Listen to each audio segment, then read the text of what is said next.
मेरा ख्याल है उसे कोई हैरत नहीं थी कि हिंदुस्तानी फ़ौज का एक हवालदार उनके पास आ गया है, क्योंकि उस वक्त तक इंडियन आर्मी के बहुत से मुसलमान उनके पास पहुंच चुके थे और वो सलीबियों के खिलाफ लड़ रहे थे।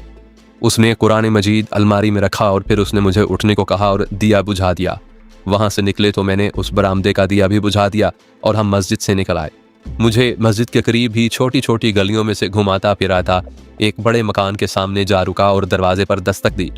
दरवाज़ा एक औरत ने खोला। औरत ने और उस आदमी ने आपस में कोई बात की और फिर यह आदमी मुझे अंदर ले गया और मुझे एक कमरे में बिठा दिया। 2-3 मिनट के बाद एक अधेड़ उम्र इंडोनेशियन कमरे में आया। मुझे उस घर में लाने वाला उठ खड़ा हुआ और मैं भी उठा। उसने अपनी ज़बान में मेरा तारुफ करवाया और उस शख्स ने मेरे साथ हाथ मिलाया। उसके साथ बात करते हुए ये सहूलत मिल गई कि वो टूटी फूटी उर्दू बोल सकता था। मैंने उसे तफसील से सुनाया कि मैं किस तरह अपनी यूनिट से भागा हूँ और किस तरह दरिया में कूद कर इस इलाके तक पहुँचा हूँ और वलंदेजियों के फंदे में आ गया था, लेकिन अल्लाह ने मदद की और मैं निकल आया। उस अधेड़ उम्र इंडोनेशियन ने मुझसे कुछ सवालात पूछे। वो शायद ये मालूम करना चाहता था कि मैं जासूस तो नहीं। मैंने बंदूक और कारतूसों की बेल्ट उसे पेश की, जो उसने मुस्कुराते हुए मुझे लौटा दी। उसे यकीन हो गया था कि मैं जासूस नहीं। वो उठकर अंदर चला गया और 5-7 मिनट के बाद वापस आया। उसके पीछे एक बड़ा खूबसूरत नौजवान भी कमरे में दाखिल हुआ। मैंने उसे बड़ी गौर से देखा तो मुझे यूं वहम हुआ जैसे मैं बेदारी के आलम में हूँ। वो नौजवान मुस्कुराया और बाजू फैलाकर मेरी तरफ आया। तब मैं उठकर उसकी तरफ बढ़ा और दूसरे लम्हे हम एक दूसरे के बाजुओं में थे। वो मेरा साथी नौजवान हवालदार क्लर्क आशिक था, जिसके मुतालिक रिपोर्ट दी गई थी कि वो लापता हो गया है। दुनिया का नक्शा खोल कर देखें और इंडोनेशिया का शहर सोराबाया से पंजाब के शमाली इलाके तक का फासला नापें। मेरे अंदाजे के मुताबिक ये फासला 3500 मील से भी कुछ ज़्यादा है। इंडोनेशिया तो कुराए अर्ज़ के दूसरी तरफ वाक़या है, लेकिन जब मैं उस इंडोनेशियन के घर में जा बैठा था जहां आशिक अली से मुलाकात हुई थी, तो यूं लगा जैसे मेरे और उस इंडोनेशियन के दरमियान बाल बराबर भी फासला नहीं। फासले दिलों के पैमाने से नापे जाते हैं। मैं जब अंग्रेज़ों को, अमरीकियों और वलंदेजियों को, अपने साथी हिंदुओं और सिखों को देखा करता था तो साफ मालूम होता था कि मेरे और उनके दरमियान बड़ी ही लंबी और कठिन मुसाफित हाइल है। हमारे रास्ते जुदा और मंजिलें भी जुदा थीं, लेकिन उस इंडोनेशियन के घर बैठकर, जिसका नाम उस्मान था, मुझे यूं रूहानी सुकून महसूस हुआ जैसे मैं अपने घर पहुंच गया हूं। ये कैसा रिश्ता था जो अज खुद ही मेरे सीने से एक शदीद एहसास बनकर उभर आया था। मेरी इस कहानी में मैं आपको पहले बता चुका हूं कि आपको एक मस्जिद का जिक्र है जहां मैं एक इंडोनेशियन के पास जा बैठा था और वो इंडोनेशियन तलावत कुरान कर रहा था। ये था वो रिश्ता जिसने मेरे और उस्मान के दरमियान अजनबियत ही पैदा ना होने दी। मस्जिद और कुरान, ये था इस्लाम का रिश्ता जो दो मुसलमानों के दरमियान फासला पैदा होने ही नहीं दिया करता था। फिर एक रिश्ता जहाद के जज्बे ने पैदा किया था जो और ही ज़्यादा मजबूत था। इसे आप खून का रिश्ता कह लें। दो मुजाहिदीन जब कंधे से कंधा मिलाकर कुफ्फार के खिलाफ मैदान जंग में लड़ते हैं, जख्मी होते हैं, गिरते और इकट्ठे शहीद होते हैं, तो उनके जिस्मों से बहता हुआ खून एक हो जाता है। ये है अखुवत और इत्तेहाद मुस्लिमीन। आज पाकिस्तान में खसूसन और आम तौर पर सारी दुनिया में मुसलमानों को जलील ख्वार करने के लिए अहले सलीब और यहूदी जो हरबे आजमा रहे हैं, ज़रा उन पर गौर करें। कहीं मुसलमानों को कत्ल व गारतगिरी से ख़त्म किया जा रहा है और कहीं माली इमदाद और कहीं कर्ज़ों के ज़रिए मुसलमानों को मफलूज करके उनका दीन और ईमान ख़रीदा जा रहा है। अहले सलीब सिर्फ इसलिए कामयाब हैं कि हम में इस्लाम का बुनियादी असूल अखुवत और इत्तेहाद नापैद हो चुका है। मैं बड़ी शिद्दत से महसूस करता हूँ कि मेरी ये दास्तान दरअसल इस्लामी अखुवत और इत्तेहाद की और जिहाद की रुदाद है। इंडोनेशियन मुसलमानों ने इसी असूल को सीने से लगाया और मैं भी इसी असूल को अपनी रूह में बेदार करके वहाँ पहुँचा था। यहाँ मैं एक बार फिर कह देता हूँ कि मैं अपने आप को एक हीरो के तौर पर पेश नहीं कर रहा। वहाँ तो बेशुमार हीरो गए थे। ये सब इंडियन आर्मी के मुसलमान फौजी थे। मैं आपको ऐसे वाक़यात सुनाऊंगा जिनसे साफ पता चलता है कि अल्लाह तबारक व तआला की मदद किस तरह मुजाहिदीन को मिलती थी। बाज़ वाक़यात तो मौजज़ों जैसे होते थे। उस्मान के घर में मेरे साथ वो सलूक नहीं हुआ जो मेज़बान अपने मेहमान के साथ करते हैं, बल्कि हुआ यूं जैसे मैं उन लोगों का बिछड़ा हुआ एक भाई था और वापस अपने घर आ गया हूँ।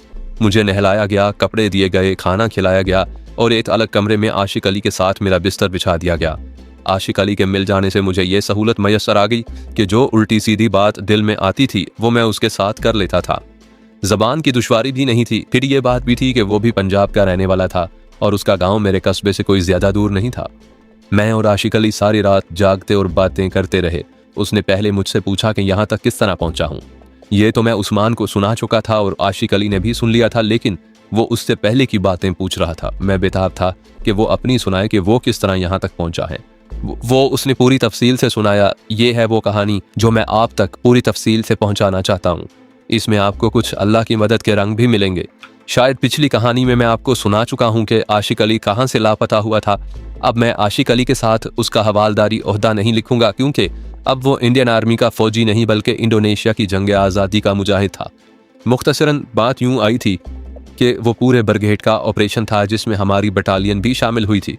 आशिक की कंपनी का एरिया बड़ा दुश्वार ज़मीन वाला था। वहाँ टीकरियाँ भी थीं और पेड़ पौधों का घना जंगल भी था और छोटे बड़े खड्ड भी और ऊंची ऊंची घास भी थी।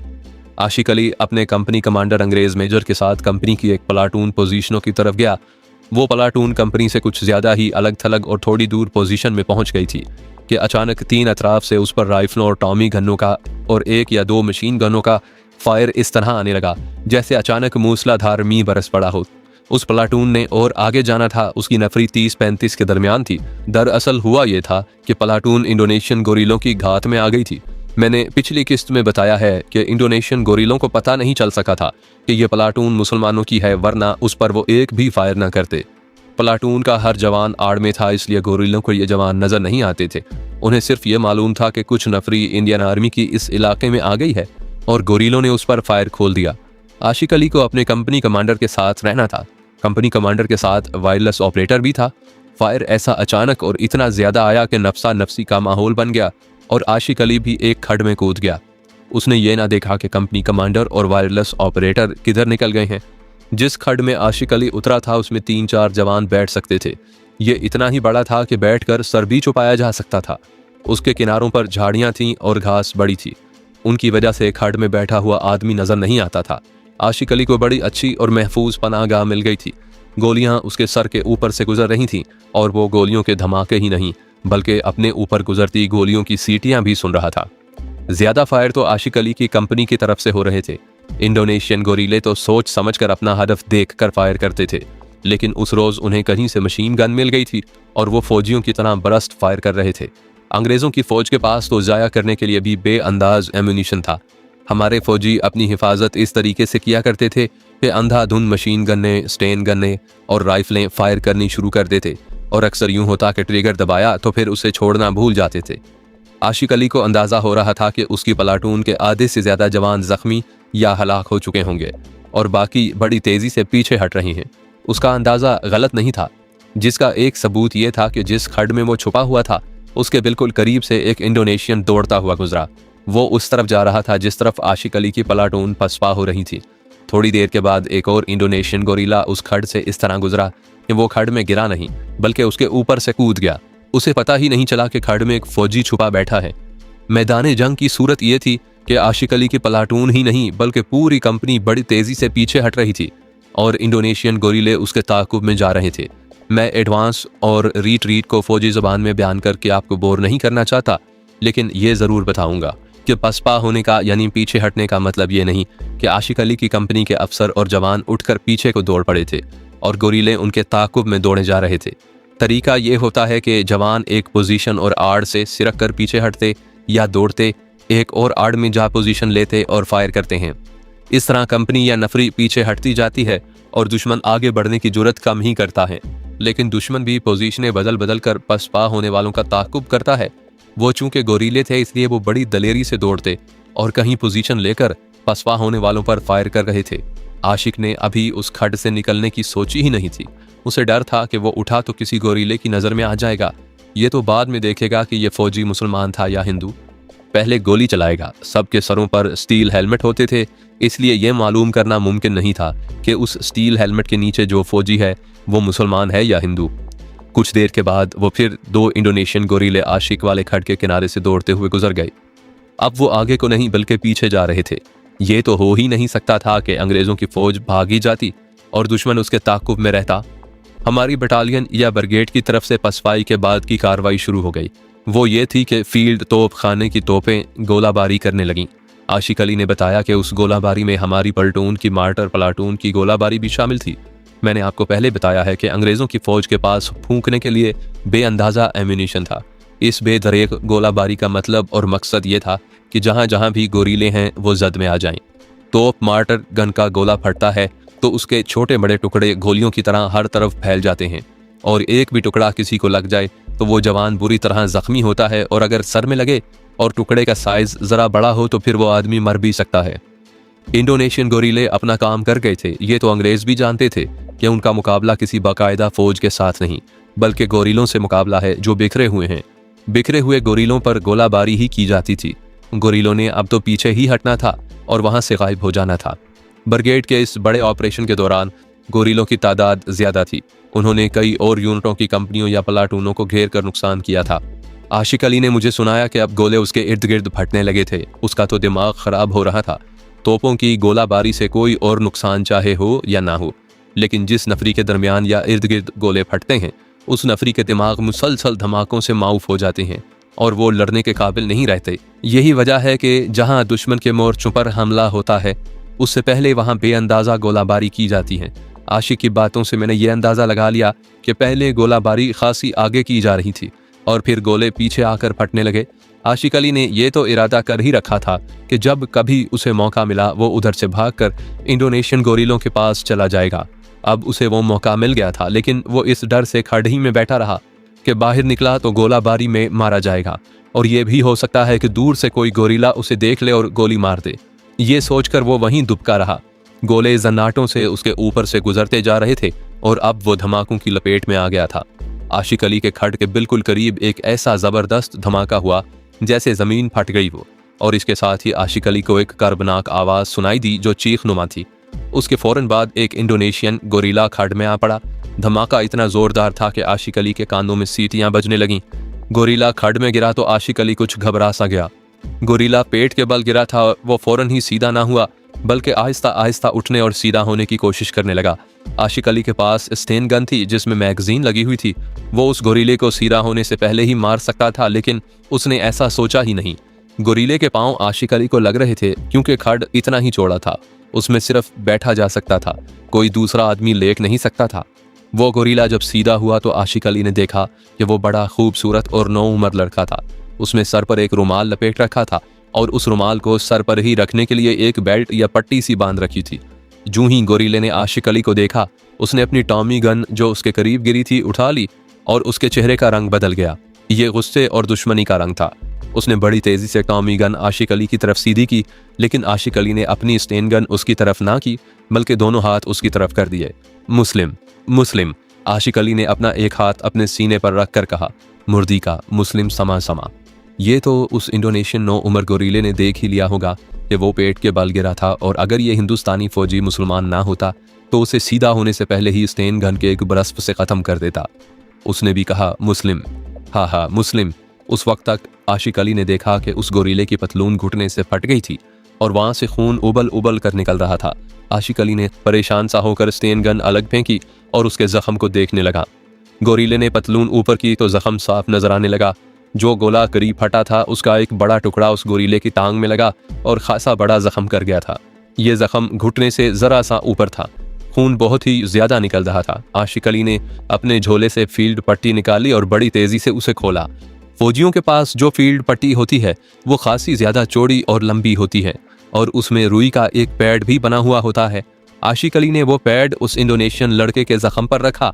उस पैड पर दवाई भी लगी हुई होती है जिसका रंग पीला होता है। आशिक अली ने पैड जख्म पर रखा और पट्टी कसकर लपेट दी और फिर उसे गांठ दे दी। हड्डी को भी शायद जरब जरूर पहुंची होगी क्योंकि टांग के उस मुकाम पर गोश्त कम होता है और हड्डी करीब होती है। जख्म बहुत ही बड़ा था, यूं लगता था जैसे किसी दरिंदे ने मुंह डालकर वहां से बोटी ही निकाल ली हो। गोरीले का रंग जर्द हो गया था और वो बहुत ही दर्द महसूस कर रहा था। गोले के टुकड़े बहुत ही गर्म होते हैं। उन टुकड़ों के साथ जले हुए बारूद या धुएं का असर भी होता है जो जख्म को खराब भी करता है और दर्द में इजाफा भी। इंडोनेशियन गोरीले ने देखा कि पट्टी तो बन गई है लेकिन खून शायद बंद ना हो और ये पट्टी नाकाफी होगी। उसने ऊपर सर पर बांधा हुआ वो बड़ा रुमाल उतारा और उसे तय करके पट्टी के गिर्द लपेट कर अच्छी तरह बांध लिया। पहले तो आशिक अली देखता रहा कि ये नौजवान गोरीला कैसी होशमंदी से जख्म और पट्टी पर रुमाल बांध रहा था, लेकिन जब रुमाल बंध चुका तो उसने देखा कि उस गोरीले के सर के बाल खासे लंबे थे जो उसने लपेट कर ऊपर कर रखे थे और उन पर रुमाल बांध कर ढक दिया था। अब ये बाल आज़ाद होकर नीचे को गिरे तो उसके शानों से भी नीचे चले गए। ये बाल किसी मर्द के नहीं बल्कि औरत के थे। आशिक ने बेसाख्ता उसके सर को दोनों हाथों में ले लिया और उसका चेहरा ऊपर उठाया। गोरीला अभी अपने जख्म को देख रहा था। उसका सर ऊपर उठा तो आशिक अली को यकीन आया कि यह लड़का नहीं लड़की है। उस लड़की की उम्र 17 या ज़्यादा से ज़्यादा 18 साल थी। आशिक अली को ख्याल आया कि ये लड़की इस गलत फहमी में ना आ जाए कि मैं उसके साथ कोई बदसलूकी करूँगा। बहन, आशिक अली ने उसके सर पर हाथ रखा और फिर दूसरा हाथ अपने सीने पर रखकर कहा, भाई, सिस्टर, माई सिस्टर। आशिक अली को मालूम नहीं था कि उसकी ज़बान में बहन भाई को क्या कहते हैं। लड़की मुस्कुराई और उसने ऊपर नीचे सर हिलाया जैसे वो समझ गई हो कि आशिक अली की नीयत ख़राब नहीं और वो उसे अपनी बहन समझता है। आशिक अली ने मुझे सुनाया कि उस पर कोई ऐसा पाकीज़ा तासुर तारी हो गया था कि उसे शक हुआ कि लड़की अभी तक उसकी नीयत को नहीं समझी। उसने उंगली आसमान की तरफ करके कहा, अल्लाह। फिर उसने अपने सीने पर हाथ रखा और फिर कहा, अल्लाह। आशिक अली, अली, अली। आमना, लड़की ने अपने सीने पर हाथ आहिस्ता आहिस्ता मार कर कहा और फिर वही हाथ आशिक अली के सर पर रखकर कहा, अली, अली। लड़की ने एक बार फिर मुस्कुराकर अपना सर ऊपर नीचे हिलाया, लेकिन फौरन ही उसकी मुस्कुराहट गायब हो गई और चेहरे पर शदीद दर्द का तासुर आ गया। उसने अपने जख्म पर हाथ रख लिया। लड़की ने हाथों के इशारे से बताया कि वो जा रही है। वो अपनी टॉमी गन लेकर उठने लगी तो आशिक अली ने उसका बाजू पकड़कर बिठा दिया और हाथ ऊपर करके हिलाया, जिसका मतलब ये था कि अभी गोलाबारी हो रही है और वो बाहर ना निकले। लड़की बैठ गई और उसने अपने बाएं पांव पर हाथ फेरा और आशिक की तरफ देखा। उसने कुछ इशारा भी किया जिसका मतलब आशिक अली ना समझ सका।